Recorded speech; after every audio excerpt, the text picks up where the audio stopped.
ഉത്തർപ്രദേശിന്റെ മാതൃകയിൽ പശ്ചിമ ബംഗാളും നീങ്ങുകയാണ്. ഉത്തർപ്രദേശിൽ ഗുണ്ടകളെയും ക്രിമിനലുകളെയും അടിച്ചൊതുക്കിയതുപോലെ പശ്ചിമ ബംഗാളിൽ സുവേന്ദു അധികാരിയുടെ സർക്കാർ, അതായത് BJP സർക്കാർ നിർണായകമായ നീക്കങ്ങൾ നടത്തുകയാണ്. ബംഗാളിൽ ബുൾഡോസർ ഇനി ഗുണ്ടകൾക്ക് നേരിട്ട് മറുപടി നൽകുമെന്നാണ് ലഭിക്കുന്ന വിവരം. പശ്ചിമ ബംഗാളിലും സജീവമായി UP മോഡൽ ബുൾഡോസർ രാഷ്ട്രീയം നടപ്പാക്കാൻ ഒരുങ്ങുകയാണ് പശ്ചിമ ബംഗാൾ. സംസ്ഥാനത്തെ അനധികൃത നിർമ്മാണങ്ങൾക്കും കയ്യേറ്റങ്ങൾക്കുമെതിരെ കടുത്ത നടപടി ഉണ്ടാകുമെന്ന് ബംഗാൾ മന്ത്രി ദിലീപ് ഘോഷ് മുന്നറിയിപ്പ് നൽകിയിരിക്കുകയാണ്. നിയമവിരുദ്ധമായ നിർമ്മിതികൾ എവിടെയുണ്ടോ അവിടെയെല്ലാം ബുൾഡോസറുകൾ ഉപയോഗിച്ച് തകർക്കുമെന്ന് അദ്ദേഹം വ്യക്തമാക്കിയിരിക്കുന്നു. അനധികൃത കെട്ടിടങ്ങൾ പൊളിക്കുന്നതിന് മുമ്പ് കൃത്യമായ നിയമ നടപടികൾ പാലിക്കുമെന്ന് സംസ്ഥാന മന്ത്രി അഗ്നിമിത്ര പോളും വ്യക്തമാക്കിയിട്ടുണ്ട്. കെട്ടിടങ്ങളുടെ രേഖകൾ ഹാജരാക്കാൻ നോട്ടീസ് നൽകുമെന്നും കൃത്യമായ സമയപരിധി അനുവദിക്കുമെന്നും അവർ പറയുന്നുണ്ട്. ഖരഗ്പൂരിൽ മാധ്യമപ്രവർത്തകരോട് സംസാരിക്കവേ BJP ഭരണകൂടത്തിന്റെ നയം കർശനമായി നടപ്പിലാക്കുമെന്ന് അദ്ദേഹം വ്യക്തമാക്കുകയാണ്. ബംഗാളിൽ സുവേന്ദു അധികാരിയുടെ നേതൃത്വത്തിലുള്ള പുതിയ സർക്കാർ അധികാരമേറ്റ 1-ാം ദിവസം മുതൽ തന്നെ അനധികൃതമായ നിർമ്മാണങ്ങൾക്കെതിരെ നടപടി ആരംഭിച്ചിട്ടുണ്ട്. സർക്കാർ ഭൂമി കയ്യേറുന്നത് ഒരു തരത്തിലും വച്ചു പൊറപ്പിക്കില്ല എന്ന് ദിലീപ് ഘോഷ് വ്യക്തമാക്കിയിരിക്കുകയാണ്.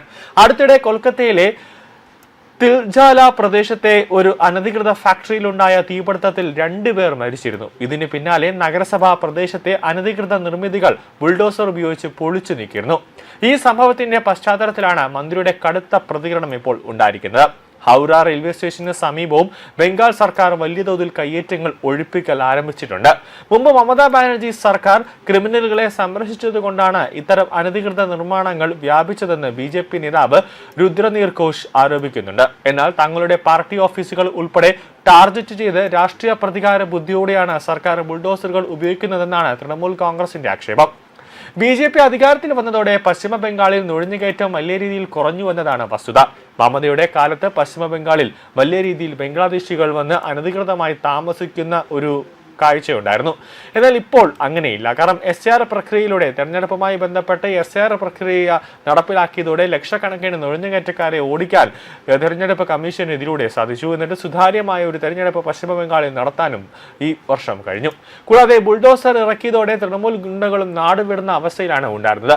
15 വർഷം മമത തൃണമൂൽ കോൺഗ്രസിന്റെ നേതൃത്വത്തിൽ, അതായത് പശ്ചിമ ബംഗാളിൽ മമത ഭരിച്ചിരുന്ന സമയത്ത് സർക്കാരിന്റെ ഭൂമികളെല്ലാം തന്നെ പിടിച്ചെടുത്ത തൃണമൂലുകാർക്ക് വിട്ടുകൊടുക്കുന്നു, അല്ലെങ്കിൽ ഗുണ്ടകൾക്ക് വിട്ടുകൊടുക്കുന്നു, അല്ലെങ്കിൽ ബംഗ്ലാദേശിലുള്ള ആളുകൾക്കൊക്കെ അവിടെ വന്ന് നുഴഞ്ഞു കയറി വന്ന ആളുകൾക്കൊക്കെ എന്ത് പണിയും ചെയ്യാനായിട്ട് വിട്ടുകൊടുക്കുന്നു. അതായത് ഒരു രാജ്യദ്രോഹമായ ഒരു പ്രവർത്തനമായിരുന്നു പശ്ചിമ ബംഗാളിൽ മമതയുടെ ആ ഒരു കാലഘട്ടം, അതായത് 15 വർഷം അവിടെ പശ്ചിമ ബംഗാളിൽ ഉണ്ടായിരുന്നത്. പക്ഷേ അതെല്ലാം ഇപ്പോൾ പൊളിച്ചെടുക്കുന്നു. അവിടെ ആരെങ്കിലും, ഏതെങ്കിലും ഒരു നഗരസഭയോ അല്ലെങ്കിൽ ഒരു സർക്കാർ ഉദ്യോഗസ്ഥനോ ഇത് അനധികൃതമായ ഒരു കെട്ടിടമാണ്, അല്ലെങ്കിൽ നിങ്ങൾക്ക് ഇവിടെ ഒരു കെട്ടിടം പണിയാനുള്ള അധികാരമില്ല എന്ന് മമതയുടെ പാർട്ടിയോട് പറഞ്ഞാൽ അന്നേരം ആ വ്യക്തിയെ കൊല്ലുന്ന ഒരു രീതിയായിരുന്നു ഉണ്ടായിരുന്നത്, അല്ലെങ്കിൽ ആ വ്യക്തിയുടെ വീട് കയറി അടിച്ചു തകർക്കുന്ന അല്ലെങ്കിൽ ആക്രമിക്കുന്ന രീതിയായിരുന്നു ഉണ്ടായിരുന്നത്. പക്ഷേ BJP സർക്കാർ അധികാരത്തിൽ വന്നതോടുകൂടി ആ രീതിയിലുള്ള ഒരു അനധികൃതമായ ഒരു നിയമങ്ങളോ അല്ലെങ്കിൽ നീക്കങ്ങളോ ഇല്ല. എല്ലാം സുതാര്യമായ, എല്ലാം നിയമം വഴി അനധികൃതമായി ആരുടെ കെട്ടിടം കെട്ടിപ്പോയിക്കാലും, അവിടെ ഏത് കൊമ്പന്റെ കെട്ടിടം കെട്ടിപ്പോയിക്കാലും, ഏത് പണക്കാരൻ്റെ ആയിരുന്നാലും അത് അനധികൃതമാണെങ്കിൽ അതിനെ ഇടിച്ചു പൊളിക്കുക എന്നുള്ള ഒരു നീക്കമാണ് എടുത്തത്. കാരണം പശ്ചിമ ബംഗാളിൽ BJP സർക്കാർ വിജയിച്ചതോടുകൂടി വലിയ രീതിയിൽ JCB അടക്കം ഉത്തർപ്രദേശിൽ നിന്ന് പശ്ചിമ ബംഗാളിലേക്ക് ട്രെയിൻ മാർഗം എത്തിയ കാഴ്ചയൊക്കെ നമ്മൾ കണ്ടതാണ്. അങ്ങനെ ഇപ്പോൾ എന്ത് സഹായം വേണമെങ്കിലും ഒറ്റ സമയത്ത് വിളിച്ചു പറഞ്ഞാൽ ചെയ്തു കൊടുക്കാൻ അപ്പുറത്ത് UP യോഗി ആദിത്യനാഥ് തന്നെ നിൽപ്പുണ്ട്. അങ്ങനെ പശ്ചിമ ബംഗാളിനെ UP പോലെ ഇപ്പോഴത്തെ UP എങ്ങനെയാണ്, ഇപ്പോഴത്തെ ഉത്തർപ്രദേശ് എങ്ങനെയാണോ, യോഗി ആദിത്യനാഥിന്റെ കയ്യിൽ ഉത്തർപ്രദേശ് എത്തിയപ്പോൾ എങ്ങനെയാണോ UP നിൽക്കുന്നത്, അതേ രീതിയിൽ ഒരു 5 വർഷത്തിനുള്ളിൽ UPയുടെ മുഖച്ഛായ തന്നെ മാറ്റിമറിച്ച് അവിടുത്തെ ജനങ്ങൾക്ക് സൗര്യമായി, സ്വസ്ഥതയോടെ, സമാധാനത്തോടെ ജീവിക്കാനും അവിടെ എന്ത് ആഘോഷങ്ങളും, അതിപ്പോൾ ഹിന്ദുക്കളുടെ ആയിക്കോട്ടെ, മുസ്ലിമിൻ്റെ ആയിക്കോട്ടെ, ഏത് മത ആഘോഷങ്ങളും സൗര്യമായി, സമാധാനത്തോടെ, സ്വസ്ഥതയോടെ നടത്താനുള്ള ഓരോ നീക്കങ്ങളുമാണ് ഇപ്പോൾ സുവേന്ദു അധികാരി ഇപ്പോൾ ചെയ്തു കൊടുക്കുന്നത്. കൂടാതെ അവിടെ ഏതെങ്കിലും ഒരാൾ സ്ത്രീകളെ ഉപദ്രവിച്ചാൽ ആ വ്യക്തിയുടെ വീട് JCB കൊണ്ട് തകർത്ത് തരിപ്പുറമാക്കുന്ന രീതിയും ഇപ്പോൾ സുവേന്ദു അധികാരി എടുത്തിട്ടുണ്ട്. അതാണിപ്പോൾ RG കാർ മെഡിക്കൽ കോളേജിൽ നടന്ന ബലാത്സംഗവുമായി ബന്ധപ്പെട്ട പോലീസ് ഉദ്യോഗസ്ഥരെ അടക്കം, ഉന്നത പോലീസ് ഉദ്യോഗസ്ഥരെ അടക്കം സസ്പെൻഡ് ചെയ്യുന്നു.